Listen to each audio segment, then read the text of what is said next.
Hello friends, welcome back to my YouTube channel.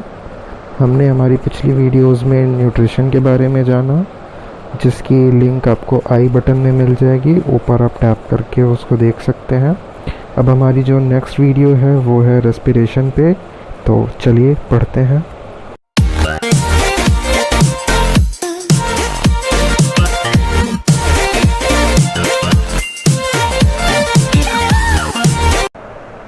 Breathing and exchange of gases. Before we start our chapter, let's know something about O2 and CO2, that is oxygen and carbon dioxide. Why these two gases are so important that whole respiration revolves around these two gases.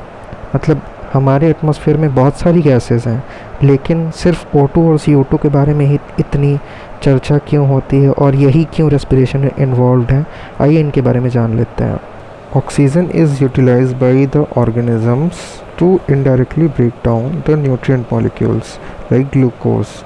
जो glucose जो हमने लिया nutrition में, उसका break down होता है। ये glucose है, इसका ब्रेक डाउन करके एनर्जी डिराइव होती है, और ये एनर्जी हमारी बॉडी में वेरियस एक्टिविटीज़ को परफॉर्म करने के लिए यूज़ होती है। लेकिन जब इसका ब्रेक डाउन होता है तो साथ साथ CO2 भी इवॉल्व होता है, and CO2 which is harmful is also release during the above catabolic reaction. ये जो हमारा ब्रेक डाउन है ग्लूकोज का, इसमें कार्बन डाइऑक्साइड भी रिलीज़ होता है। Therefore supply of O2 has to be continuously provided, मतलब ऑक्सीजन हमें देते रहना होगा, and CO2 produced by the cell have to be released, और जो CO2 हमारे सेल्स में बन रही है उसे निकालते रहना होगा। ठीक है। This process of exchange of O2 from atmosphere with CO2 produced by the cells is called breathing, commonly known as respiration. तो हमारे पास रेस्पिरेशन की डेफिनेशन क्या निकल के आती है? A process in which oxidation of organic compounds occur in cell and energy is released is called respiration. यानी एक ऐसा प्रोसेस जिसमें ऑक्सीडेशन ऑफ ऑर्गेनिक कंपाउंड, यहाँ पे ऑर्गेनिक कंपाउंड हमारा कार्बोहाइड्रेट या ग्लूकोज है जो हमने अपने न्यूट्रिशन में लिया है। ठीक है, हमने न्यूट्रिशन में जो अपना ग्लूकोज या कार्बोहाइड्रेट लिया है वही हमारा ऑर्गेनिक कंपाउंड है, और इसका ऑक्सीडेशन या ब्रेकडाउन होता है सेल्स के द्वारा, और उसमें ऑक्सीजन की रिक्वायरमेंट होती है और CO2 रिलीज़ होता है, और इस प्रोसेस को हम रेस्पिरेशन कहते हैं। Respiration involves the following step: breathing और pulmonary ventilation, by which atmospheric air oxygen is drawn in and CO2 rich alveolar air is released out. Pulmonary ventilation, pulmonary word हम बेसिकली लंग से related चीज़ों के लिए use करते हैं। तो lung का वेंटिलेशन करना है एटमॉस्फेरिक एयर ऑक्सीजन से लंग का वेंटिलेशन हो गया, जिसमें ऑक्सीजन ड्रॉन इन अंदर जाती है, and CO2 rich alveolar air, जो एल्वियोलाई में कार्बन डाइऑक्साइड आई है सेल्स के द्वारा, उसको बॉडी से बाहर निकाला जाता है। साथ में जो नेक्स्ट स्टेप होता है, हमने ऑक्सीजन ले लिया, अब उसका diffusion of gases across alveolar membrane. Alveoli के पास जो उसकी मेम्ब्रेन है वहाँ पे गैसेस का डिफ्यूज़न होता है। डिफ्यूज़न में क्या होता है कि जो ऑक्सीजन है वो डिफ्यूज़ इन होता है और कार्बन डाइऑक्साइड डिफ्यूज़ आउट होता है। ठीक, एंड अब इतना हो गया। इसके बाद transport of gases by blood. Alveoli membrane के पास हम ब्लड कैपिलरीज हैं जो कि इस ऑक्सीजन को बॉडी के डिफरेंट पार्ट्स में ले जाती हैं, बॉडी के डिफरेंट सेल्स तक ले जाती हैं, और सेल्स से कार्बन डाइऑक्साइड लेके वापस एल्वियोलर मेम्ब्रेन के पास ले आती हैं, जिससे कि डिफ्यूज़न हो सके। ठीक है। Diffusion of oxygen and CO2 between blood and tissues. अब ये ब्लड, जो मैंने बताया कि ब्लड लेके गया ऑक्सीजन डिफरेंट टिश्यूज़ के पास, सेल्स के पास ले जाएगा, वहाँ पे फिर से डिफ्यूज़न होगा, तो जो ऑक्सीजन जिस सेल के पास जाना है वहाँ गया, डिफ्यूज़ होके उस सेल को मिला, और कुछ ऑक्सीडेशन हुआ है तो कार्बन डाइऑक्साइड जो वहाँ पे बनी है वो डिफ्यूज़ होकर वापस ब्लड में आती है, ब्लड से फिर वापस एल्वियोलर मेम्ब्रेन पे वापस डिफ्यूज़न होगा और लंग्स में आके उसको हम एक्सपेल आउट कर देंगे, ठीक। And utilization of oxygen by the cells for catabolic reaction and then release of CO2. Likewise, I said that oxygen is used for catabolic reactions and that releases carbon dioxide, and the same process is repeated and repeated. Okay, so let's see what is the need of respiration. क्या ज़रूरत है? अगर ये हम ना oxygen लें ना CO2 बाहर निकालें तो क्या हो जाएगा ऐसा, ठीक है। So respiration is important because it produces energy that is essential for normal functioning of the body. Respiration इसलिए इम्पॉर्टेंट है बिकॉज ये एनर्जी प्रोवाइड करता है, इससे एनर्जी निकलती है। जो ऑक्सीडेशन होगा कोई भी हमारे ग्लूकोज या कार्बोहाइड्रेट का, वो एनर्जी रिलीज़ करेगा, और ये energy it provide cell with oxygen and expels toxic carbon dioxide. ये एनर्जी सेल्स से यूज़ होएगी डिफरेंट फंक्शंस के लिए। साथ में रेस्पिरेशन इसलिए भी इम्पोर्टेंट है कि अब ये सेल्स को ऑक्सीजन पहुंचा रहा है और कार्बन डाइऑक्साइड सेल्स में जो बन रही है ऑक्सीडेशन के टाइम पे उसे बाहर निकाल रहा है। अगर ये चीज़ हो ही ना तो सोचिए कार्बन डाइऑक्साइड सेल्स में बनती जाएगी और कार्बन डाइऑक्साइड टॉक्सिक गैस है, ठीक है। तो ये हमारी सेल्स को मार देगी और अल्टीमेटली हमारी बॉडी में डिफरेंट जो भी टिश्यू है वो काम करना बंद करेंगे और विद इन फ्यू मिनट हमारी डेथ हो जाएगी, ठीक। अब बात आती है वाई सेल्स नीड एनर्जी, कि भाई सेल्स को क्या ज़रूरत है एनर्जी की। तो the cells need energy multiplication and synthesis of essential molecules and also for maintaining body temperature, ठीक है। So the cells need energy for movement. हमारी बॉडी में जो हम मूवमेंट करते हैं या जैसे हम अपना हाथ उठा रहे हैं, अपनी मसल्स का मूवमेंट कर रहे हैं, तो इसमें भी एनर्जी की रिक्वायरमेंट होती है। कहा जाता है ना कि अरे यार आज बहुत थके हुए लग रहे हैं, एनर्जी की कमी है। तो बेसिकली ये इसलिए है कि शायद उसको प्रॉपर न्यूट्रिशन नहीं मिला होगा, उसने ग्लूकोज या कार्बोहाइड्रेट नहीं लिया होगा अपने फूड में, तो उसका ब्रेकडाउन नहीं हो रहा, उसको एनर्जी नहीं मिल रही है। साथ में सेल की मल्टीप्लिकेशन, आगे आप लोग पढ़ेंगे सेल डिवीज़न पढ़ेंगे कि सेल कैसे डिवाइड होती है, तो वहाँ पे भी एनर्जी की रिक्वायरमेंट होती है। साथ में बॉडी में हमारे बहुत सारे मॉलिक्यूल्स बनते हैं जिसकी सिंथेसिस में भी एनर्जी की रिक्वायरमेंट होती है। एंड मेंटेनिंग बॉडी टेम्परेचर, इसी एनर्जी से हमारी बॉडी का टेम्परेचर भी मेंटेन रहता है। अगर हम किसी दिन ठंडी में खाना ना खाएं तो हमें ठंड लग जाती है, क्यों? क्योंकि हमारी बॉडी में एनर्जी है नहीं और हमें ठंड लग गई, बॉडी का टेम्परेचर मेंटेन नहीं हो पाया। अब रेस्पिरेशन के दो टाइप होते हैं, aerobic and anaerobic respiration. The food material taken in during the process of nutrition is used in cells to provide energy for various life processes।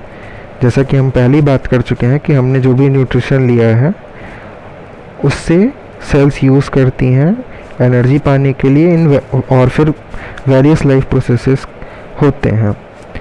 But diverse organism do this in different ways. जितने तरह तरह के organism है, सब थोड़ी है कि oxygen को ही लेके अपना ब्रेक डाउन करेंगे।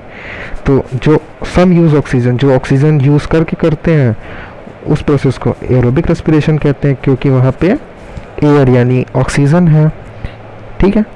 और to break down glucose completely into carbon dioxide and water, जो ग्लूकोज है वो कार्बन डाइऑक्साइड एंड वाटर में ब्रेक हो रहा है। और यही ये जो कार्बन डाइऑक्साइड है, यही जो बात आ रही थी कि सेल्स ने जब ग्लूकोज का ब्रेक डाउन किया तो वहाँ पे कार्बन डाइऑक्साइड जनरेट हुआ, इसी कार्बन डाइऑक्साइड को बॉडी से बाहर निकालना होता है, ठीक है।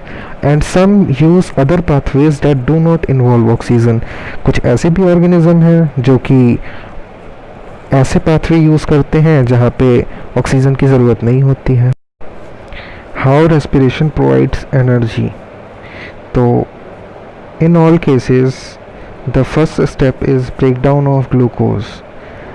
जो ग्लूकोज हमने लिया है उसका ब्रेक डाउन होता है and a 6 carbon molecule, glucose is a 6 carbon molecule, it is break down into a 3 carbon molecule that is called pyruvate। Glucose का ब्रेक डाउन होता है, ग्लूकोज है 6 कार्बन का बना हुआ, इसका ब्रेक डाउन होता है 3 कार्बन मॉलिक्यूल जिसको हम पायरुवेट कहते हैं। ठीक है, पायरुवेट ये 6 कार्बन से 3 कार्बन में कन्वर्ट हो गया and this process takes place in the cytoplasm. ये साइटोप्लाज्म में होता है। Further the pyruvate may be converted into ethanol and carbon dioxide.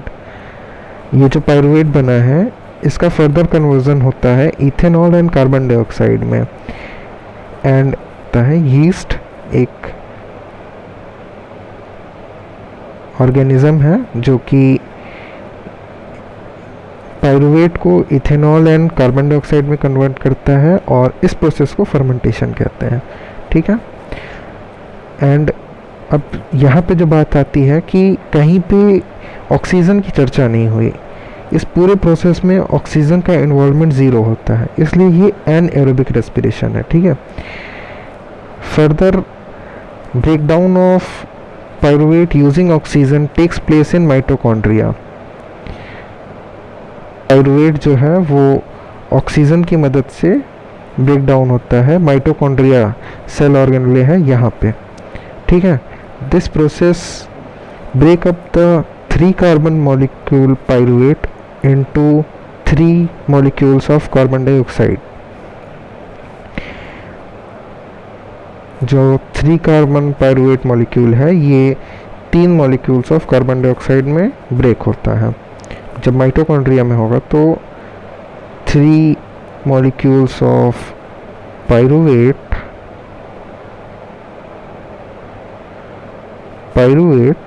Converted into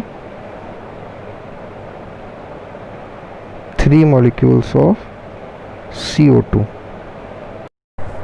तो पायरुवेट यीस्ट ने कन्वर्ट किया इथेनॉल एंड कार्बन डाइऑक्साइड में, वहाँ पे ऑक्सीजन नहीं प्रेजेंट था एंड माइटोकॉन्ड्रिया हमारे बॉडी में सेल ऑर्गेनेले है, वहाँ पे जब पायरुवेट का ब्रेक डाउन होता है तो 3 कार्बन मॉलिक्यूल जो पायरुवेट का है एक मॉलिक्यूल को वो 3 कार्बन डाइऑक्साइड में कन्वर्ट करता है and the other product is water, मतलब कार्बन डाइऑक्साइड एंड वाटर में कन्वर्ट करता है पायरुवेट मॉलिक्यूल को।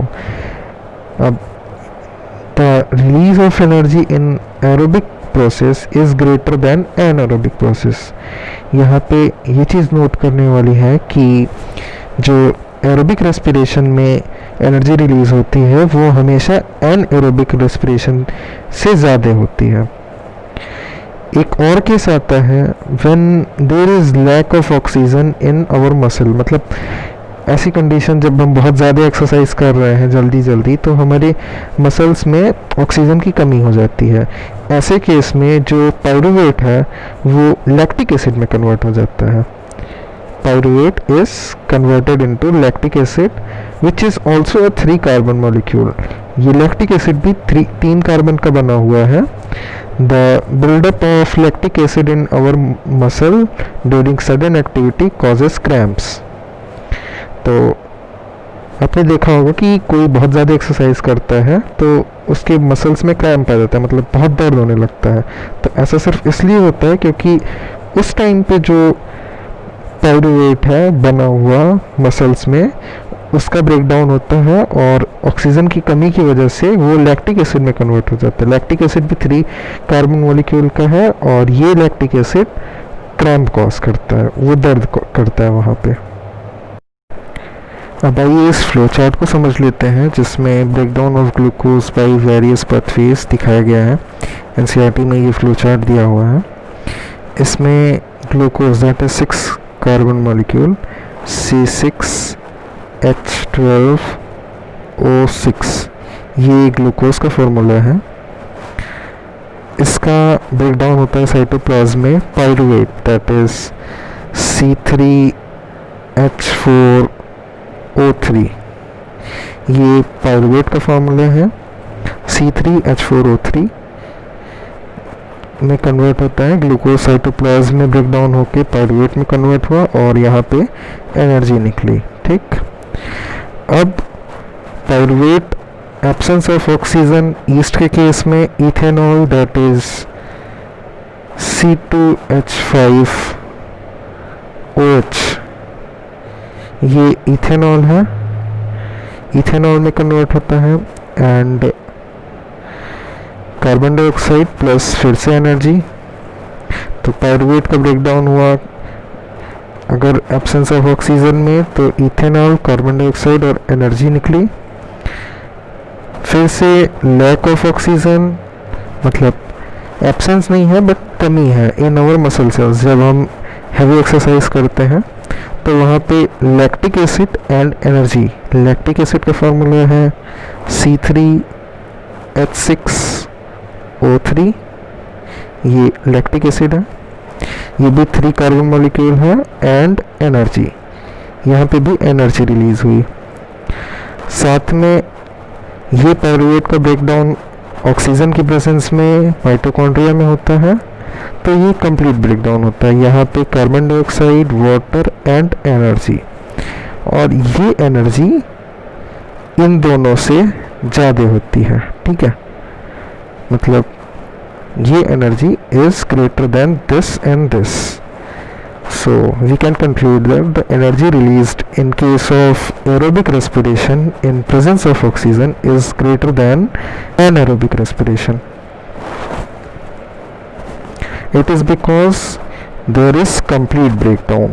कोई भी चीज़ पूरी तरह से टूटेगी तो वहाँ पे एनर्जी ज़्यादा निकलेगी। अब NCERT में हमारा जो नेक्स्ट टॉपिक है वो है respiratory organs of different organisms. बहुत तरीके के ऑर्गेनिज्म हैं, उनका डिफरेंट रेस्पिरेटरी ऑर्गन होता है। Animals have evolved different organs for uptake of oxygen from the environment. Terrestrial animal can breathe the oxygen while that live in water need to use oxygen dissolve in water. तो जितने तरीके के animals हैं वो different climate, different conditions में रहते हैं, तो उन्होंने अपनी बॉडी को वैसे इवॉल्व कर लिया है जिससे वो ईजिली ऑक्सीजन को इनटेक कर सकें। टेरेस्ट्रियल एनिमल्स लाइक कोई भी एनिमल जो ज़मीन पे रहता है वो ईजिली ऑक्सीजन ले लेता है ब्रीथ करके, बट जो एक्वाटिक एनिमल्स हैं वो डिज़ोल्व ऑक्सीजन, जो पानी में डिज़ोल्व होता है, वो उसको लेते हैं। तो आइए देखते हैं कि कुछ एग्जांपल्स और वो कैसे ऑक्सीजन उनकी बॉडी में जाता है। ठीक है, तो respiration from general body surface, general body से मतलब बॉडी सरफेस से, जैसे हमारी स्किन हो गई तो ये हमारी बॉडी का सरफेस है, वैसे ही स्पॉन्जेस एंड सिलेंट्रेट्स, ये अगर आपने क्लास 9th में क्लासिफिकेशन पढ़ा होगा तो आपने वहाँ पे देखा होगा कि स्पॉन्जेस और सिलेंट्रेट्स क्या होते हैं। तो उनकी बॉडी में रेस्पिरेशन जनरल बॉडी सरफेस से होता है, वाटर आके डिजॉल्व ऑक्सीजन उसमें रहता है, वो सरफेस से लग के जाता है और उसके साथ साथ डिफ्यूज़न से बॉडी में ऑक्सीजन चला जाता है। देन रेस्पिरेशन फ्रॉम स्किन, मतलब स्किन से जो मॉइस्ट क्यूटिकल होती है उसको क्यूटिकल कहते हैं, वो अर्थवॉर्म और फ्रॉग इसका एग्जांपल है।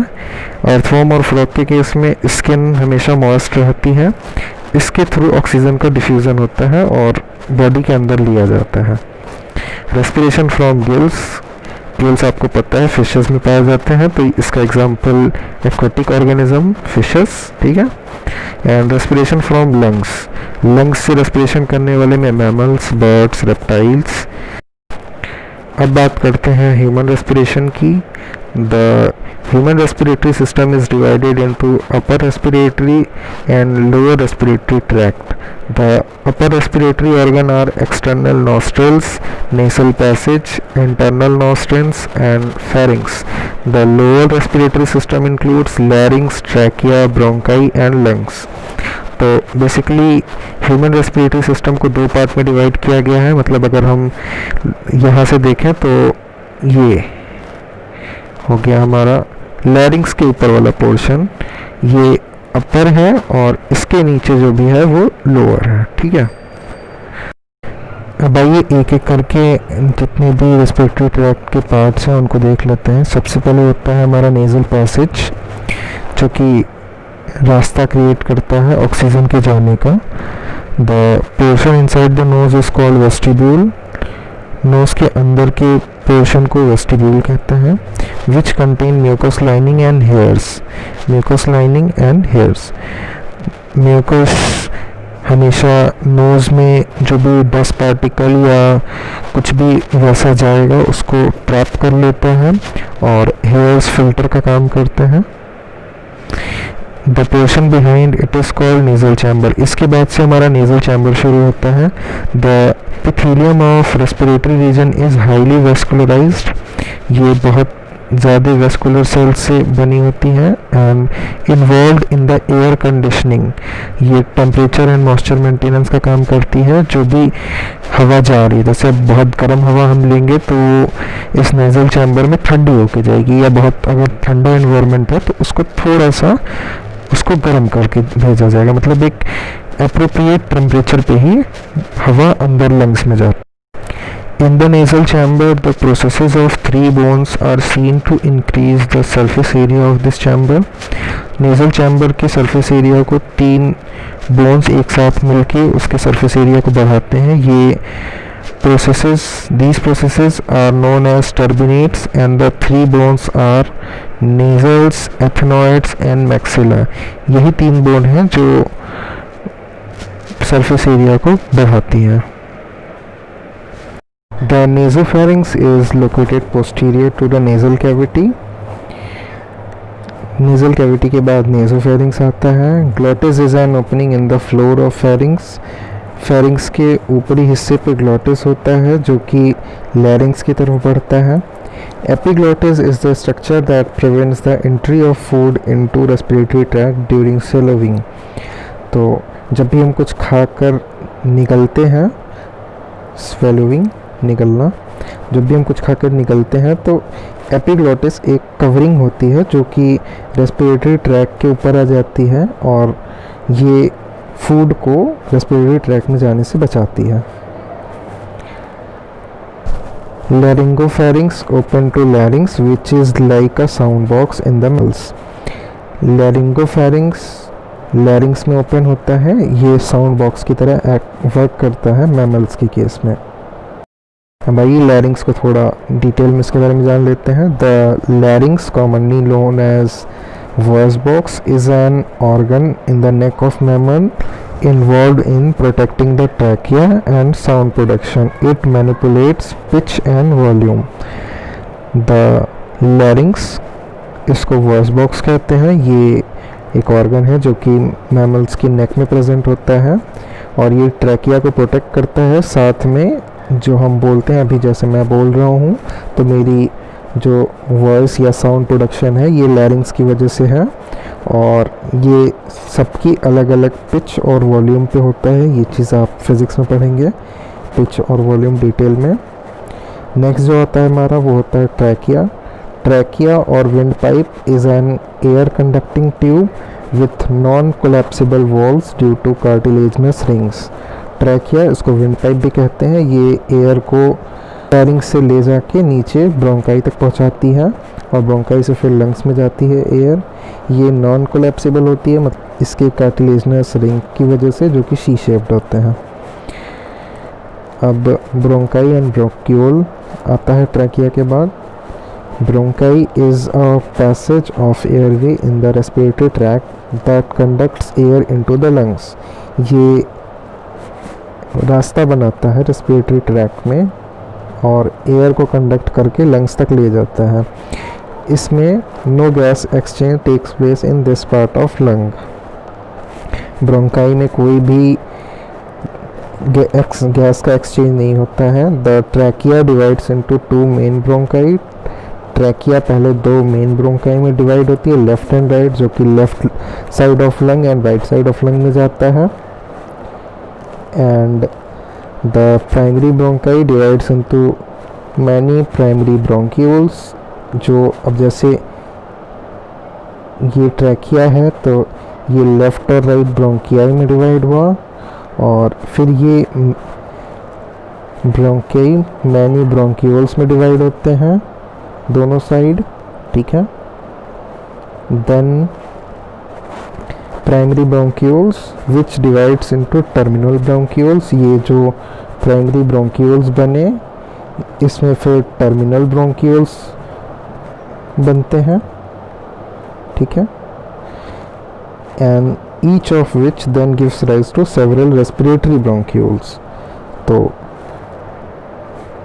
Trachea left and right bronchi में कन्वर्ट हुआ, फिर एक primary bronchi many primary bronchiole में which further divides into terminal bronchiole, और ये terminal bronchiole several respiratory bronchioles में कन्वर्ट हुआ which go on to divide into 2 to 10 alveolar ducts.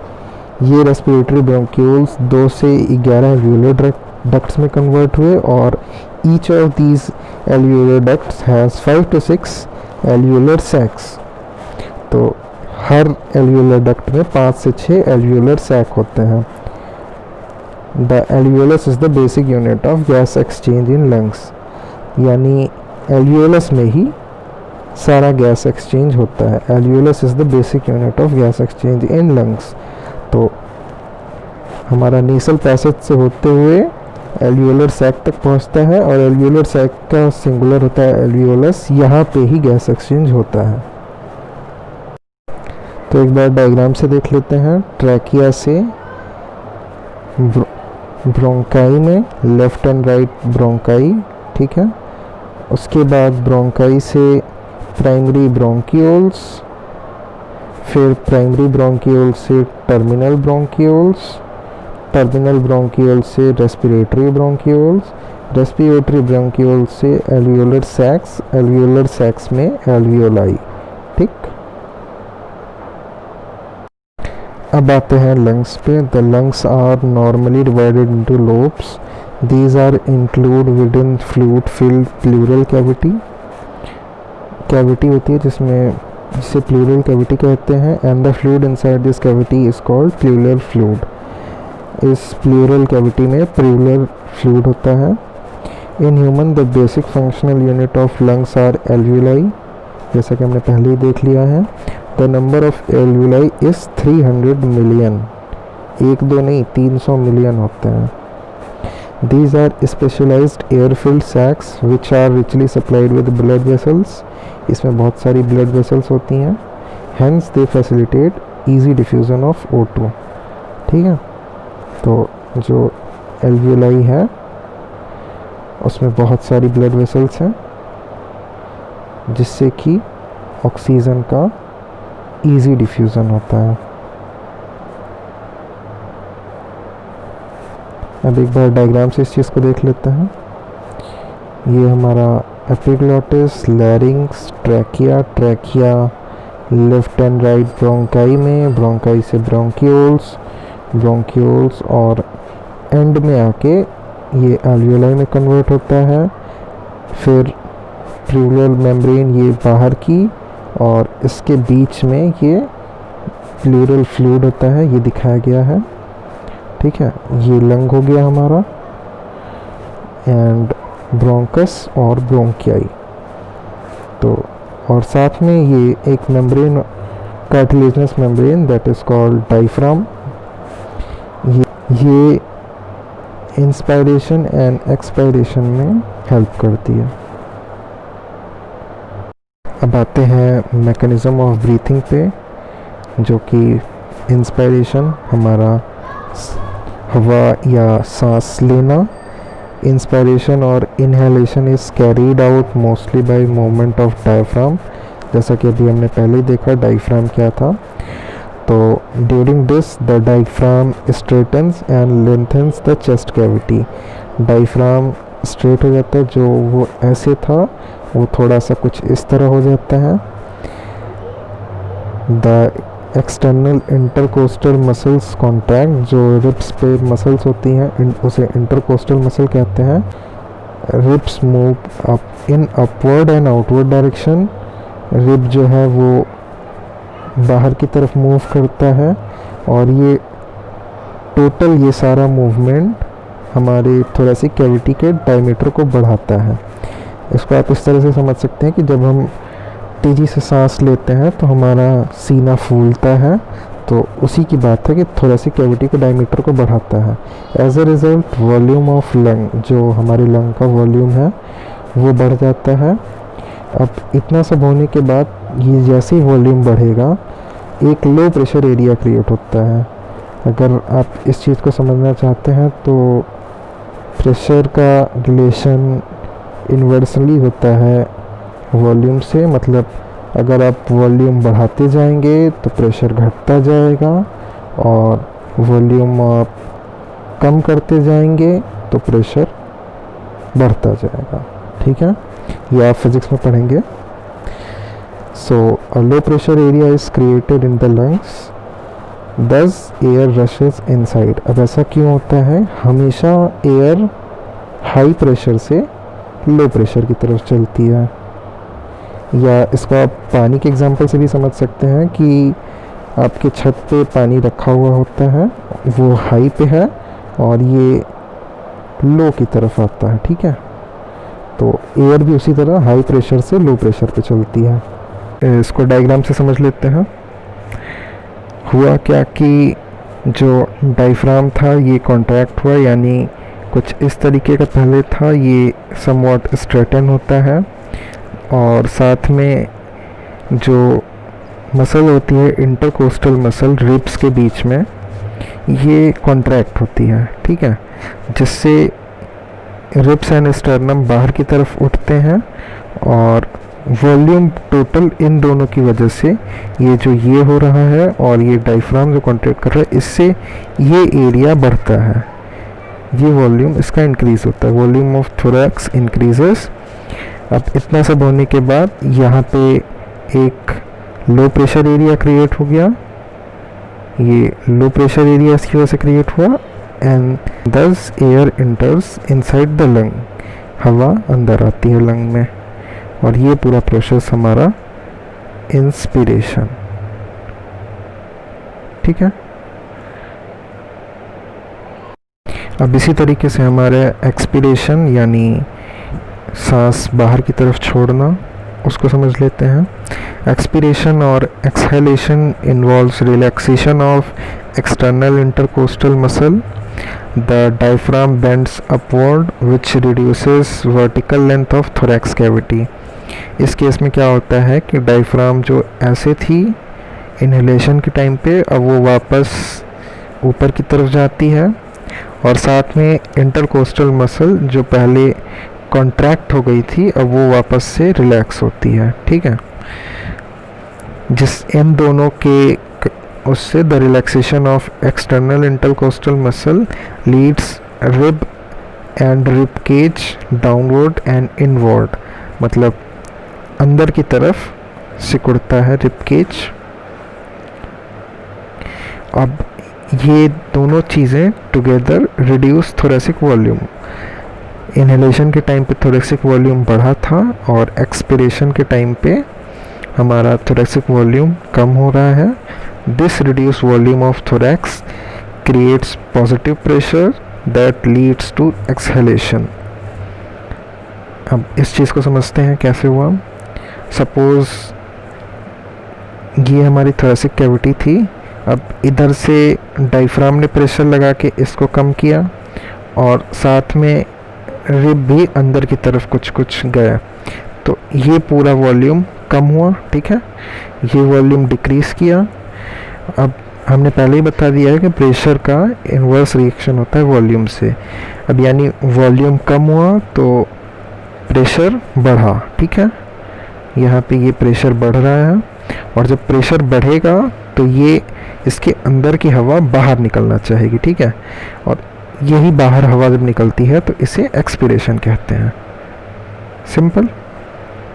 Late us understand this thing with diagram also. So diaphragm relaxed and arched upward, ये ऊपर की तरफ जाएगा। Ribs and sternum return to their original position because intercostal muscle जो थी वो relax हुई contraction के बाद, तो ये अंदर की तरफ। ठीक है, और ये दोनों मिलके इस वॉल्यूम को डिक्रीज़ कर रहे हैं, जिससे क्या होगा कि प्रेशर इंक्रीज़ होगा, और जब प्रेशर इंक्रीज़ होगा तो एयर एक्सपेल्ड फ्रॉम लंग्स, हवा बाहर निकलना चाहेगी. So this is what expiration.